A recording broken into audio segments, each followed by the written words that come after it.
El rey David en el Salmo 139, versículos 6 al 8 nos dice: Tal conocimiento es demasiado maravilloso para mí, alto es, no lo puedo comprender. ¿A dónde me iré de tu espíritu y a dónde huiré de tu presencia? Si subiera a los cielos, allí estás tú, y si en el Seol hiciere mi estrado, he aquí, allí tú estás.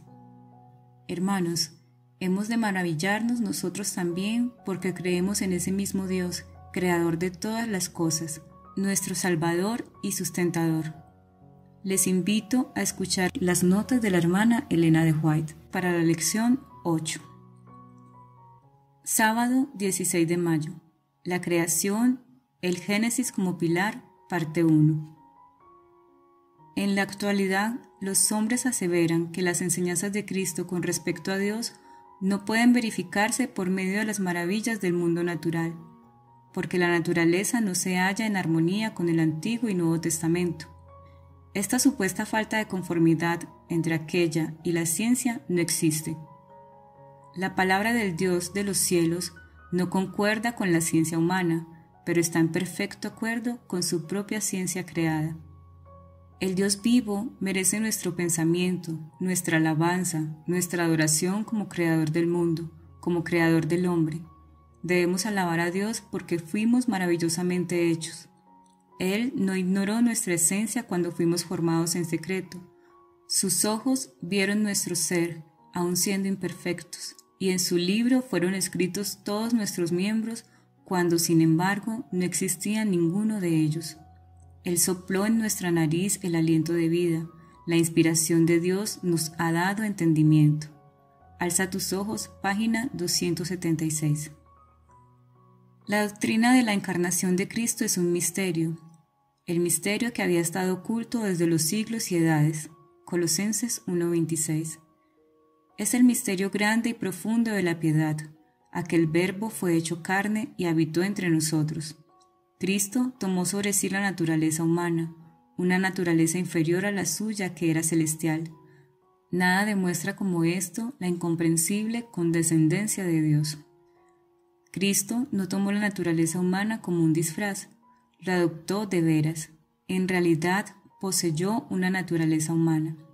Por cuanto los hijos participaron de carne y sangre, Él también participó de lo mismo. Era el hijo de María, era el descendiente de David, de acuerdo con la genealogía humana. Se declaró que era un hombre, Jesucristo hombre. Pablo escribe de él: porque de tanto mayor gloria que Moisés es estimado, digno cuanto tiene mayor honra que la casa, el que la hizo. Hebreos 3:3. Exaltada Jesús, página 68. Para restaurar la salud a ese cuerpo que se corrompía, no se necesitaba menos que el poder creador. La misma voz que infundió vida al hombre creado del polvo de la tierra, había infundido vida al paralítico moribundo. Y el mismo poder que dio la vida al cuerpo había renovado el corazón. El que en la creación dijo y fue hecho, mandó y existió. Salmos 33:9.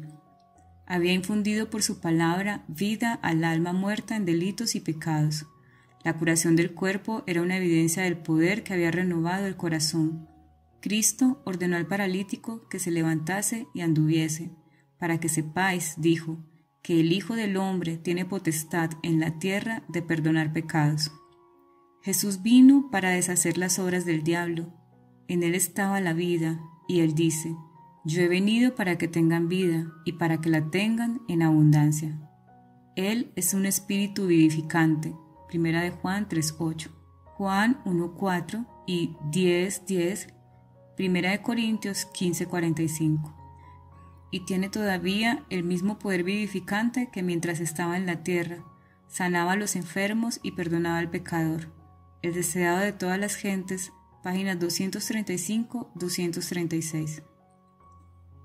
Domingo 17 de mayo. En el principio. En el principio Dios. Génesis 1:1. Únicamente aquí puede encontrar reposo la mente en su investigación anhelosa, cuando vuela como la paloma del arca. Arriba, debajo, más allá habita el amor infinito, que hace que todas las cosas cumplan su propósito de bondad. Segunda de Tesalonicenses 1, 11.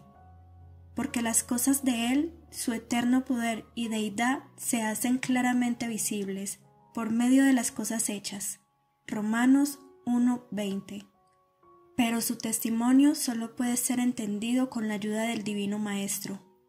¿Quién de los hombres sabe las cosas del hombre, sino el espíritu del hombre que está en él? Así tampoco nadie conoció las cosas de Dios, sino el Espíritu de Dios. Primera de Corintios 2:11. Solo mediante la ayuda de ese Espíritu que en el principio se movía sobre la faz de las aguas, de aquel Verbo por quien todas las cosas fueron hechas, de aquella luz verdadera que alumbra a todo hombre, puede interpretarse correctamente el testimonio de la ciencia. Solo mediante su dirección pueden descubrirse sus verdades más profundas. La Educación, página 134. El Padre y el Hijo emprendieron la grandiosa y admirable obra que habían proyectado, la creación del mundo. La tierra que salió de las manos del Creador era sumamente hermosa. Había montañas, colinas y llanuras, y entre ellos ríos, lagos y lagunas. La tierra no era una vasta llanura. La monotonía del paisaje estaba interrumpida por colinas y montañas no altas y abruptas como las de ahora, sino de formas hermosas y regulares. No se veían las rocas escarpadas y desnudas, porque yacían bajo la superficie como si fueran los huesos de la tierra. Las aguas se distribuían con regularidad. Las colinas, montañas y bellísimas llanuras estaban adornadas con plantas y flores, y altos y majestuosos árboles de toda clase, muchísimo más grandes y hermosos que los de ahora. El aire era puro y saludable, y la tierra parecía un noble palacio. Los ángeles se regocijaban al contemplar las admirables y hermosas obras de Dios. Exaltad a Jesús, página 41. Los que tienen un verdadero conocimiento de Dios no se infatuarán con las leyes de la materia ni las operaciones de la naturaleza, al punto de pasar por alto o rehusar reconocer la continua operación de Dios en la naturaleza. La naturaleza no es Dios, ni nunca lo fue. La voz de la naturaleza testifica de Dios, pero la naturaleza no es Dios. Como obra creada por Dios, simplemente da un testimonio del poder de Dios. La deidad es el autor de la naturaleza. En sí mismo, el mundo natural no tiene poder sino el que Dios le suministra. Hay un Dios personal, el Padre. Hay un Cristo personal, el Hijo. Y Dios, habiendo hablado muchas veces y de muchas maneras en otro tiempo a los padres por los profetas, en estos postreros días nos ha hablado por el Hijo, a quien constituyó heredero de todo, y por quien asimismo hizo el universo. Hebreos 1:1. Mensajes selectos, tomo 1, página 344-345. Lunes 18 de mayo. Los días de la creación. Fui llevado en visión hacia atrás, a la creación, y me fue mostrada que la primera semana en la cual Dios hizo la obra de la creación en 6 días y reposó el día séptimo, fue igual que cualquier otra semana. El gran Dios en sus días de creación y en su día de reposo midió el primer ciclo como una muestra para todas las semanas sucesivas hasta el cierre del tiempo. Estos son los orígenes de los cielos y de la tierra cuando fueron creados. Dios nos otorga las producciones de su obra al cierre de cada día literal. Cada día fue contado por Él como una generación, porque cada día generó o produjo una nueva porción de su obra. El séptimo día de la primera semana Dios reposó de su obra, y entonces bendijo el día de su reposo, y lo colocó aparte para el bien del hombre. El ciclo semanal de 7 días literales, 6 para trabajar y el séptimo para reposar, que ha sido preservado y traído a través de la historia bíblica. Originó los grandes hechos de los primeros 7 días. Dones espirituales, volumen 3, página 90.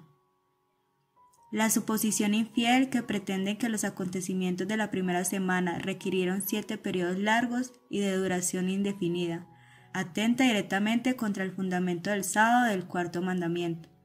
Hace oscuro e indefinido aquello que Dios hizo sumamente claro.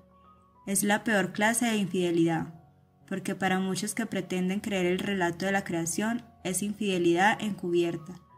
Acusa a Dios con ordenarnos observar un día de 7 días literales en conmemoración de 7 periodos indefinidos, lo que es contrario a sus tratos con nosotros, y es una impugnación de su sabiduría. Ser semejante a Jesús, página 149. Podemos saber con seguridad que la venida del Señor está cercana. El cielo y la tierra pasarán, dice, mas mis palabras no pasarán. Cristo va a venir en las nubes y con grande gloria. Le acompañará una multitud de ángeles resplandecientes. Vendrá para resucitar a los muertos y para transformar a los santos vivos de gloria en gloria. Vendrá para honrar a los que le amaron y guardaron sus mandamientos, y para llevarlos consigo. No los ha olvidado ni tampoco ha olvidado su promesa. Volverán a unirse en los eslabones de la familia. Cuando miramos a nuestros muertos podemos pensar en la mañana en que la trompeta de Dios resonará, cuando los muertos serán levantados sin corrupción, y nosotros seremos transformados. 1 Corintios 15:52. Aún un poco más, y veremos al Rey en su hermosura. Un poco más y enjugará toda lágrima de nuestros ojos. Un poco más y nos presentará delante de su gloria irreprensibles con grande alegría. Judas 1:24. Por lo tanto, cuando dio las señales de su venida, dijo: Cuando estas cosas comenzaren a hacerse, mirad y levantad vuestras cabezas, porque vuestra redención está cerca. El deseado de todas las gentes, página 586. Martes 19 de mayo. El sábado y la creación. Los geólogos infieles aseguran que el mundo es mucho más antiguo de lo que el registro bíblico indica.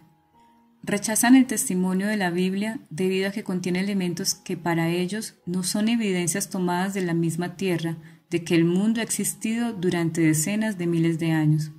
Y muchos que profesan creer la historia bíblica se desconciertan porque no pueden dar razón acerca de cosas maravillosas que encuentran en la tierra. Observadas desde el punto de vista de que la semana de la creación tuvo solamente 7 días literales y que el mundo actualmente no tiene sino alrededor de 6.000 años de edad.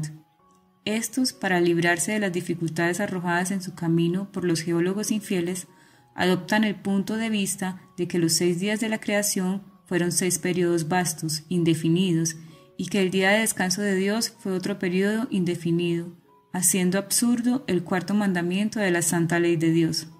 Algunos aceptan esta posición ávidamente, porque destruye la fuerza del 4º mandamiento y sienten que están libres de las demandas que les hacen. Ser semejante a Jesús, página 150. Cuando Dios promulgó su ley en forma audible desde el Sinaí, introdujo el mandamiento del sábado: acuérdate del día de reposo para santificarlo.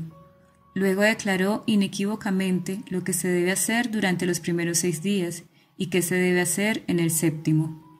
Después, como razón para observar la semana de ese modo, les recuerda su propio ejemplo en los primeros 7 días de tiempo. Porque en 6 días hizo Jehová los cielos y la tierra, el mar y todas las cosas que en ellos hay, y reposó en el 7º día. Por tanto Jehová bendijo el día de reposo y lo santificó. Éxodo 28, 8 al 11. Esta razón resulta hermosa y convincente únicamente cuando comprendemos que el registro de la creación habla de días literales. Los primeros 6 días de cada semana nos fueron dados para trabajar, porque Dios empleó el mismo periodo de la primera semana en la obra de la creación. Apartó el 7º día para que fuera un día de reposo, en conmemoración de su propio descanso durante el mismo periodo, después de terminar la obra de la creación en 6 días. Ser semejante a Jesús, página 149. La importancia del sábado como institución conmemorativa de la creación consiste en que recuerda siempre la verdadera razón por la cual se debe adorar a Dios, porque Él es el Creador y nosotros somos sus criaturas. Por consiguiente, el sábado forma parte del fundamento mismo del culto divino, pues enseña esta gran verdad del modo más contundente, como no lo hace ninguna otra institución. El verdadero motivo del culto divino, no tan solo del que se tributa en el 7º día, sino de toda adoración, reside en la distinción existente entre el Creador y sus criaturas. Este hecho capital no perderá nunca su importancia ni debe caer nunca en el olvido. Por eso, es decir, para que esta verdad no se borrara nunca de la mente de los hombres, instituyó Dios el sábado en el Edén, y mientras el ser Él nuestro Creador siga siendo motivo para que le adoremos, el sábado seguirá siendo señal conmemorativa de ello. El conflicto de los siglos, página 433. Miércoles 20 de mayo. La creación y el matrimonio. El Señor estaba complacido con este ser, el último y el más noble de cuantos había creado, y se propuso que fuese el habitante perfecto de un mundo perfecto. No quería, sin embargo, que el hombre viviera en soledad. Dijo: no es bueno que el hombre esté solo, haréle ayuda idónea para él. Dios mismo dio a Adán una compañera, alguien que realmente le correspondía, una persona digna y apropiada para ser su compañera y que podría hacer una sola cosa con él, en amor y simpatía. Eva fue creada de una costilla tomada del costado de Adán. Este hecho significa que ella no debía dominarle como cabeza, ni tampoco debía ser humillada y hollada bajo sus plantas como un ser inferior, sino que más bien debía estar a su lado como su igual, para ser amada y protegida por él. Siendo parte del hombre, hueso de sus huesos y carne de su carne, era ella su segundo yo, y quedaba en evidencia la unión íntima y afectuosa que debía existir en esta relación. Por tanto, dejará el hombre a su padre y a su madre, y allegarse a su mujer, y serán una sola carne. El hogar cristiano, página 21. Dios celebró la primera boda, de manera que la institución del matrimonio tiene como su autor al Creador del universo. Honroso es en todos el matrimonio. Fue una de las primeras dádivas de Dios al hombre, y es una de las dos instituciones que después de la caída llevó a Adán consigo al salir del paraíso. Cuando se reconocen y obedecen los principios divinos en esta materia, el matrimonio es una bendición. Salvaguarda la felicidad y la pureza de la raza, satisface las necesidades sociales del hombre y eleva su naturaleza física, intelectual y moral. Cristo honró también las relaciones matrimoniales al hacerlas símbolos de su unión con los redimidos. Él es el esposo y la esposa es la iglesia, de la cual, como escogido por él, dice: toda tú eres hermosa, amiga mía, y en ti no hay mancha. El hogar cristiano, página 21-22. Después, cuando los fariseos lo interrogaron acerca de la legalidad del divorcio, Jesús dirigió la atención de sus oyentes hacia la institución del matrimonio conforme se ordenó en la creación del mundo. Por la dureza de vuestro corazón, dijo él, Moisés os permitió repudiar a vuestras mujeres, mas al principio no fue así. Mateo 19:8. Se refirió a los días bienaventurados del Edén, cuando Dios declaró que todo era bueno en gran manera. Entonces tuvieron su origen dos instituciones gemelas para la gloria de Dios y en beneficio de la humanidad: el matrimonio y el sábado. Al unir Dios en matrimonio las manos de la santa pareja diciendo: dejará el hombre a su padre y a su madre, y se unirá a su mujer, y serán una sola carne. Génesis 2:24. Dictó la ley del matrimonio para todos los hijos de Adán hasta el fin del tiempo. Lo que el mismo Padre Eterno había considerado bueno era una ley que reportaba la más elevada bendición y progreso para los hombres. Como todas las demás excelentes dádivas que Dios confió a la custodia de la humanidad, el matrimonio fue pervertido por el pecado, pero el propósito del Evangelio es restablecer su pureza y hermosura. El discurso maestro de Jesucristo, página 56-57. Jueves 21 de mayo. La creación, la caída y la cruz. Después de su caída, obró en las mentes de Adán y Eva y los indujo a ser desleales. Ahora bien, si la ley de Dios hubiera podido ser cambiada y alterada para servir al hombre en su condición caída, entonces Adán habría sido perdonado y mantenido en su hogar edénico. Pero el castigo de la transgresión era la muerte, y así Cristo se convirtió en el sustituto y la garantía del hombre. Si la ley de Dios se hubiera podido cambiar, lo habría sido para retener a Cristo en el cielo y evitar el inmenso sacrificio realizado para salvar a la humanidad perdida. Pero no, la ley de Dios es inmutable en su carácter, y por lo tanto, Cristo se entregó como sacrificio en favor de la humanidad caída, y Adán perdió el Edén y fue puesto a prueba con toda su posteridad. A fin de conocerle, página 287. Las nuevas de la caída del hombre se difundieron por el cielo, toda arpa cayó, los ángeles entristecidos se sacaron las coronas de la cabeza, todo el cielo estaba en agitación, se celebró una consulta para decidir qué debía hacerse con la pareja culpable. Los ángeles temían que se extendiera la mano y comieran del árbol de la vida y llegasen a ser pecadores inmortales. Pero Dios dijo que expulsaría del huerto a los transgresores. Fueron enviados inmediatamente ángeles para impedir el acceso al árbol de la vida. Satanás había estudiado y trazado su plan para que Adán y Eva desobedeciesen a Dios, fueran objeto de su desaprobación y luego participasen del árbol de la vida, a fin de que pudiesen vivir para siempre en el pecado y la desobediencia, y así el pecado se inmortalizaría. Pero fueron enviados santos ángeles para que los expulsasen del huerto y les impidiesen acercarse al árbol de la vida. Cada uno de estos poderosos ángeles tenía en su mano derecha algo que tenía apariencia de una espada deslumbrante. Primeros Escritos, página 148. El cielo es un lugar puro y santo, en donde no podrá entrar nadie que no se haya refinado, espiritualizado, limpiado y purificado. Tenemos que hacer una obra para nosotros mismos, y solamente seremos capaces de hacerla si obtenemos fuerza de Jesús. Deberíamos estudiar la Biblia con preferencia a cualquier otro libro. Deberíamos amarla y obedecerla como voz de Dios. Tenemos que ver y comprender sus restricciones y requerimientos. Harás y no harás. Y percatarnos del verdadero significado de la palabra de Dios. Mensajes para los jóvenes, página 301. Cristo, mediante su sacrificio, al pagar la pena del pecado, no solo redimiría al hombre, sino que también recuperaría el dominio que estaba perdido. Todo lo que perdió el primer Adán será recuperado por el segundo. Dios creó la tierra para que fuese la morada de seres santos y felices. El Señor que formó la tierra, el que la hizo y la compuso, no la creó en vano, para que fuese habitada la creó. Isaías 45:18. Ese propósito será cumplido cuando sea renovada mediante el poder de Dios y libertada del pecado y el dolor. Entonces se convertirá en la morada eterna de los redimidos. Historia de los Patriarcas y Profetas, página 53.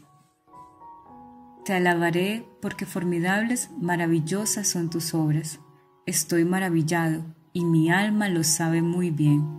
Salmos 139, versículo 14.